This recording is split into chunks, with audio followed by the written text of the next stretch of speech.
কালে আমাদের বিভিন্ন জায়গাতে পানি বদ্ধভাবে বিভিন্ন জায়গায় জমাট বাঁধে পানিগুলা। তো ডেঙ্গুর যেই মশার মাধ্যমে ছড়ায় সেটা আমরা জানি এডিস মসকিউটো, মানে এডিস মশা। সেই মশার লার্ভাটা এই বদ্ধ পানিতেই ডিম পেড়ে থাকে। এই লার্ভা বা ডিম যেটা আমরা বলে থাকি সেটা বদ্ধ পানিতে করে থাকে। তো বর্ষাকাল হলো এই লার্ভা ছাড়ার সবচেয়ে উপযুক্ত সময়। তো এই কারণে এই সিজনে ডেঙ্গু যে ভাইরাসটা সংখ্যা, ডেঙ্গুর রোগীর সংখ্যা অনেক বেশি বেড়ে যায়। শুধু বাংলাদেশ না, পুরো পৃথিবীব্যাপী আমাদের এই ডেঙ্গু রোগীর সংখ্যা এই বর্ষাকালে বেড়ে যায়। তো এখন স্বাভাবিকভাবে হসপিটালগুলোতে ডেঙ্গু রোগীর সংখ্যা তুলনামূলক অন্যান্য যে কোনো সিজন থেকে বেশি। আচ্ছা, তুলনামূলক হচ্ছে এই বছর এবং বিগত বছরের মধ্যে মানে ডেঙ্গুর চালু করেছিল। আগে শুধু ডেঙ্গু শুধু জ্বরের মাধ্যমে সীমাবদ্ধ ছিল, কিন্তু পরবর্তীতে ডেঙ্গুর ভেরিয়েন্ট চেঞ্জ হওয়ার কারণে ডেঙ্গুর সাথে আপনার ডায়রিয়া ছিল, কিছু কার্ডিয়াক কমপ্লিকেশনও ছিল, অ্যাবডোমিনাল কমপ্লিকেশনও ছিল, ইভেনচুয়াল ডেঙ্গুর একটা নতুন সিনড্রোম বাইর হয়েছিল, ডেঙ্গু হেমোরেজিক ফিভার বা ডেঙ্গু শক সিনড্রোম। তো এগুলো যখন প্রথম এসেছিল মানুষের ভিতরে অনেক আতঙ্ক তৈরি হয়ে গিয়েছিল, তখন মর্টালিটি রেটটা অনেক বেশি ছিল। বাট নাওয়াডে জিনিসটা যেহেতু ট্রিটমেন্ট সিস্টেম অনেক অ্যাভেলেবেল হয়েছে এবং মানুষের ভিতরে সচেতনতা তৈরি হয়েছে, সেই কারণে বর্তমানে মর্টালিটি রেটটা একটু কম, বাট ডেঙ্গু আক্রান্তর সংখ্যা আগের মতোই আছে। আচ্ছা, যে বিষয়টা মানে মানুষের হচ্ছে যাচ্ছে, এখন কোন লক্ষণগুলো দেখে বুঝতে পারবে যে সে তার ডেঙ্গু হয়েছে, সেই লক্ষণটা? বর্তমানে ডেঙ্গুর সাথে আদার্স ভাইরাল ফিভার হিসেবে চিকুনগুনিয়া আছে। তো দুইটার মধ্যে ডিফারেন্সিয়েট করা সাধারণ মানুষের জন্য একটু কষ্টকর, কিন্তু তীব্র জ্বর থাকবে, সাথে শরীর ব্যথা থাকবে, মাথা ব্যথা থাকবে, বমি থাকতে পারে, ডায়রিয়া থাকতে পারে, পেটে ব্যথা থাকতে পারে। এসব লক্ষণ দেখে একটা সাধারণ মানুষ মনে করতে পারে ওর ডেঙ্গু বা যে কোনো ভাইরাল ফিভার হয়েছে।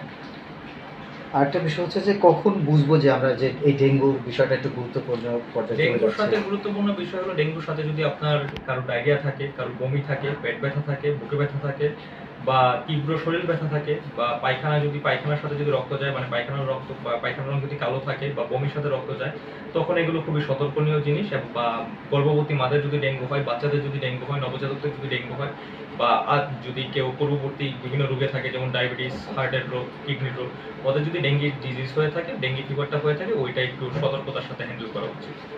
এটার জন্য স্বাভাবিকভাবে বর্তমানে আমাদের অ্যান্টিবায়োটিকের প্রচলনটা অনেক বেশি। তো রোগীরা ম্যাক্সিমাম ক্ষেত্রে ব্যথার জন্য এনএসআইডি জাতীয় ড্রাগগুলো খেয়ে আসে, অ্যান্টিবায়োটিক খেয়ে আসে। তো ওইগুলোর কমপ্লিকেশন ডেঙ্গুর ক্ষেত্রে অনেক বেশি। তো ওইসব যখন খেয়ে আসে তখন ডেঙ্গুর ডিজিজটা ট্রিটমেন্ট করে একটু কষ্টকর হয়ে যায়। তো আমরা সবসময় বলে থাকি ডেঙ্গুর সময় যেন মানুষ সাধারণ খাবার স্যালাইন খায়, ডাবের পানি খায়, নর্মাল প্যারাসিটামল খায়, এবং যখন এইসব সতর্কনীয় যেসব সিমটমসগুলো বললাম সেগুলো যখন দেখা যায় ডাক্তারের শরণাপন্ন হয়। ঘরে বসে সে প্রথমে জ্বরটা থার্মোমিটারের মধ্যে মেপে এটা কি আসলে জ্বর কিনা, 99 ডিগ্রি ফারেনহাইটের উপরে টেম্পারেচার কিনা, সেটা আসলে নির্ণয় করা উচিত।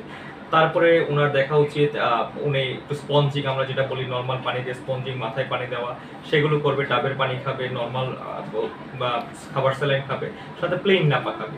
এইভাবে জ্বরটা, ভাইরাল তো সচরাচর 7 দিন থাকে, কোনো অ্যান্টিবায়োটিক বা কোনো ব্যথার ওষুধ না খাওয়ারই পরামর্শ ইনিশিয়ালি বাসার মধ্যে।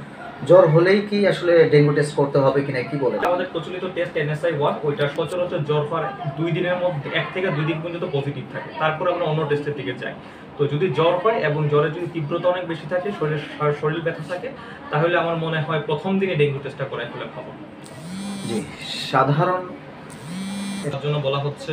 তারপরে ওডোনিল আছে, যদি কেউ বা হিল ট্রেক এরিয়াতে যায় বা এরকম একটা জোনে যায় যেখানে ডেঙ্গুর প্রদর্বন বা ডেঙ্গু জ্বরের সংখ্যা অনেক বেশি।